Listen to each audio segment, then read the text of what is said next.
Artificial intelligence and virtual reality are topics receiving a great deal of interest. What is your view of this new phenomenon? Will computers take over our perceptions of reality?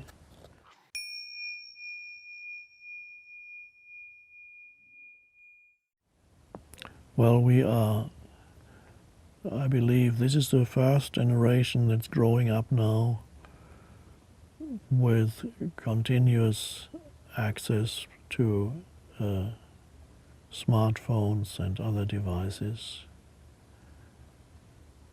On the whole, so far, obviously, these are incredible things that are created by the human mind. They have great potential for good,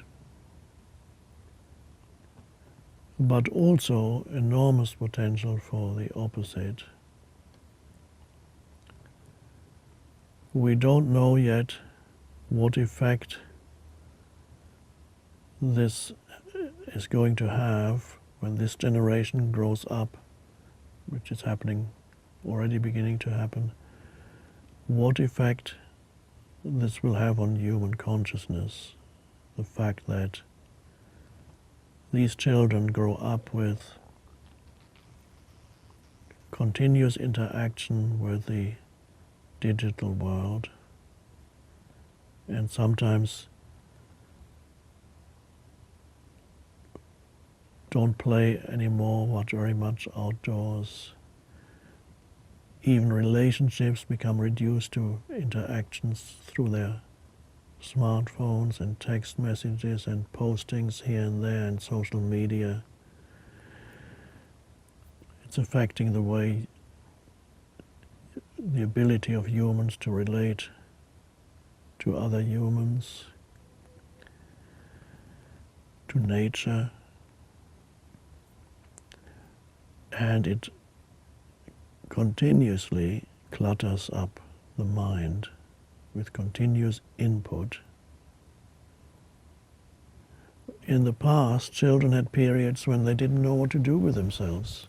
They were just sitting there, I'm bored, what can I do now? They had to come up with invent some games, play, go out into nature.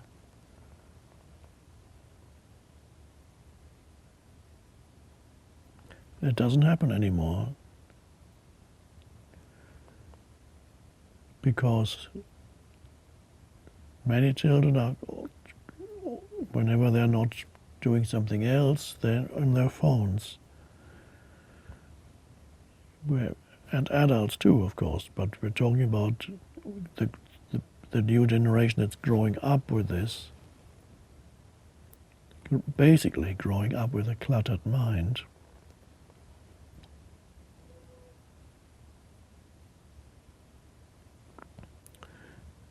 However, there is potential there too.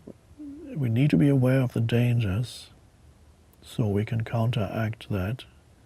If you're a parent, then have an agreement about having certain periods of time in your family when you all agree that you do not use those devices, certainly at meal times, for example.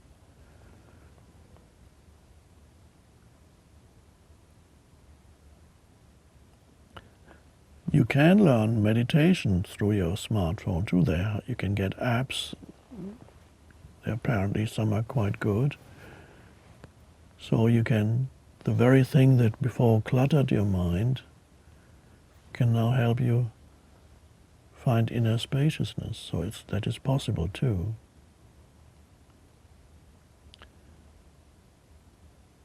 These things need to be handled with great care. They can be destructive and can be helpful. At the moment, I see them as more destructive than helpful. There's certain elements where it can be converted into something helpful, but there's no predicting how this will affect the consciousness of humanity. Now, as to the question whether the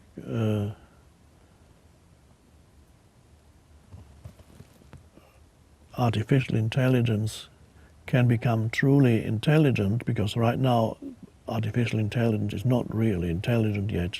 For limited activities, yes, maybe chess games and so on.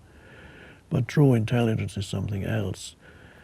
Artificial intelligence is not conscious. It's conscious in the same way that anything inanimate has a glimmer of consciousness, but it is not conscious in the same way that a human or even an animal is conscious. Will it ever become conscious? Perhaps if it becomes complex enough, because the human brain is infinitely more complex than the most complex computer that we can build. But if the computers could become of such complexity that would close to the human brain or even beyond, then I don't see it as them they don't create consciousness in the same way that the brain does not create consciousness. They become a transmitter of consciousness, a focalization of consciousness. So consciousness could conceivably use computers, what we now know as computers, and express itself through that medium in the same way that it expresses itself through the human brain. The human brain facilitates a particular way for consciousness to express itself into this dimension.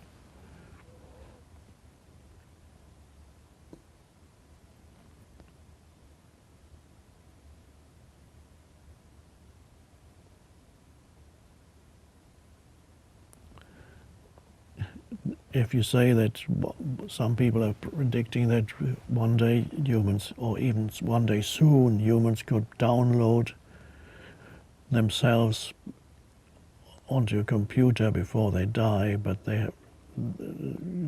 people who predict these things have no idea what a human being truly is. They think a human being is a sum total of their memories and thoughts. But a human being is infinitely more than that.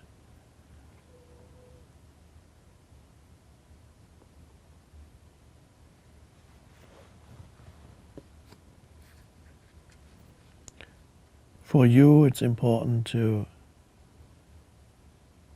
make sure that you don't get addicted to these devices. It's very easy, and many people already are addicted without knowing it.